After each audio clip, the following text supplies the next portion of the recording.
लोकसभा से बड़ी खबर, जहां पर चर्चा के दौरान अमित शाह के बयान के दौरान जबरदस्त बवाल हुआ है।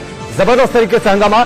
दरअसल अमित शाह ने चर्चा के दौरान देश के विभाजन के लिए नेहरू की नीतियों को जिम्मेदार बता दिया। इसके बाद विपक्षी सांसदों ने जोरदार हंगामा किया।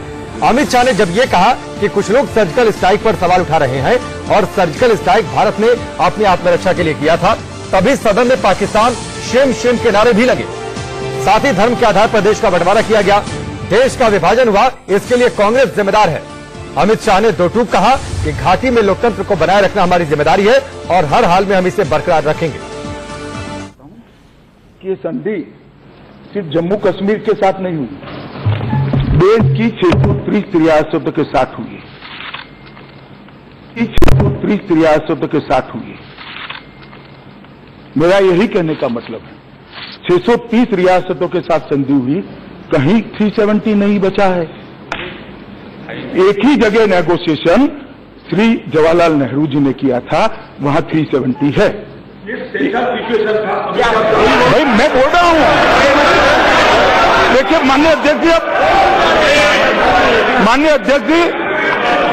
अध्यक्ष जी, माननीय विपक्ष के नेता, कांग्रेस ग्रुप के नेता अधीर रंजन जी कह रहे हैं स्पेशल सिचुएशन, और इनके ये अप्रोच के कारण ही इस समस्या का उद्भव हुआ। भाई साहब ऐसे तो नहीं चलेगा। आप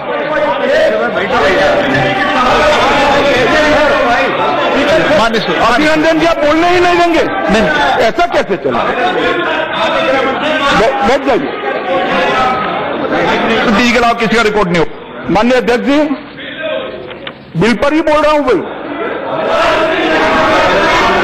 माननीय अध्यक्ष जी, माननीय अध्यक्ष जी, चिंता व्यक्त करिए। माननीय सदस्यगण, सीट पर बैठे बैठे ज्ञान मत दीजिए, ये संसद है, मर्यादा से चलेगी।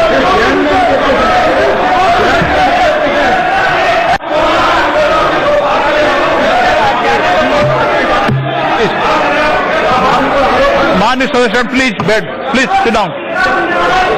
माननीय अध्यक्ष जी, माननीय अध्यक्ष जी, माननीय भाई, माननीय अध्यक्ष जी, अभी कहा गया है कि भरोसा नहीं।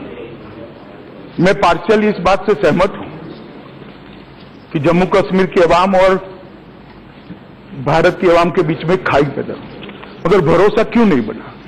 क्योंकि पहले से भरोसा बनाने का प्रयास ही नहीं किया गया। माननीय अध्यक्ष जी, मैं थोड़ा और इतिहास में पीछे जाना चाहता हूं। जम्मू कश्मीर के अंदर 1931 में मुस्लिम कॉन्फ्रेंस की स्थापना हुई।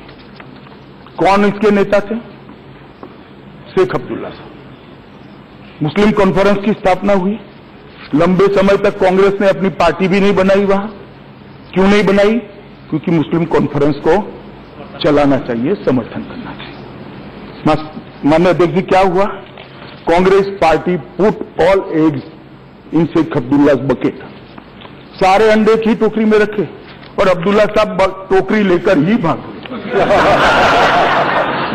स्थिति क्या हुई माननीय अध्यक्ष? स्थिति क्या हुई? शेख अब्दुल्ला साहब को वहां का प्रधानमंत्री बनाया गया। 23 जून 1953 को जब श्यामा प्रसाद मुखर्जी जम्मू कश्मीर के संविधान का विरोध करते हुए, परमिट प्रथा का विरोध करते हुए, देश में 2 प्रधानमंत्री के प्रावधान का विरोध करते हुए जम्मू कश्मीर की सरहद के अंदर घुसे, उनको जेल के अंदर डाल दिया और जेल के अंदर उनका शंकास्पद मृत्यु हो गया। अब कहेंगे कि मृत्यु होते हुए क्या कर सकते हैं? मानो देखिए, उसकी जांच तो हो सकती है ना, करनी चाहिए या नहीं करनी चाहिए? देश के विपक्ष का नेता था, इतनी बड़ी नई बनी हुई मगर एक पार्टी का नेता था, देश के भूतपूर्व उद्योग मंत्री थे, बंगाल के नेता थे।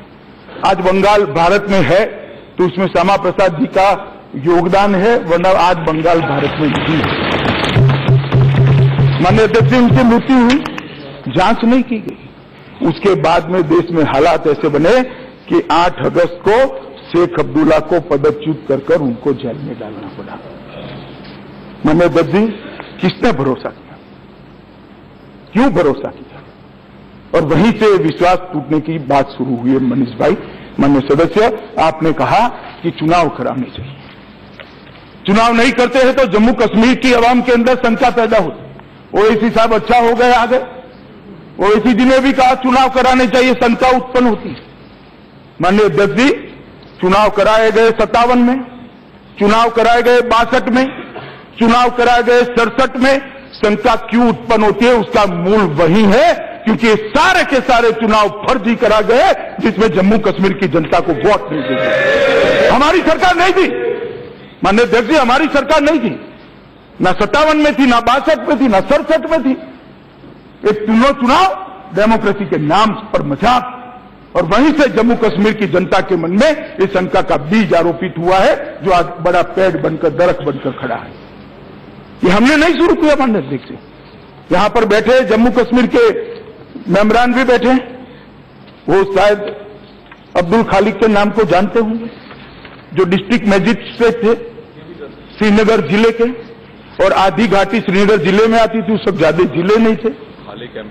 उस वक्त दो हिस्से होते थे, एक जनता ने चुने हुए एमएलए होते थे, एक खालिक साहब ने बनाए हुए एमएलए होते थे। तीनों चुनाव के अंदर खालिक के सामने ही पर्चे दिए जाते थे, खालिक साहब उसको रिकॉर्ड पर नहीं लेते थे, और 25 से 31 तक मेंबरान निर्विरोध चुने जाते थे। ये डेमोक्रेसी का मजाक हमने नहीं उड़ाया, डेमोक्रेसी की हत्या हमने नहीं करी।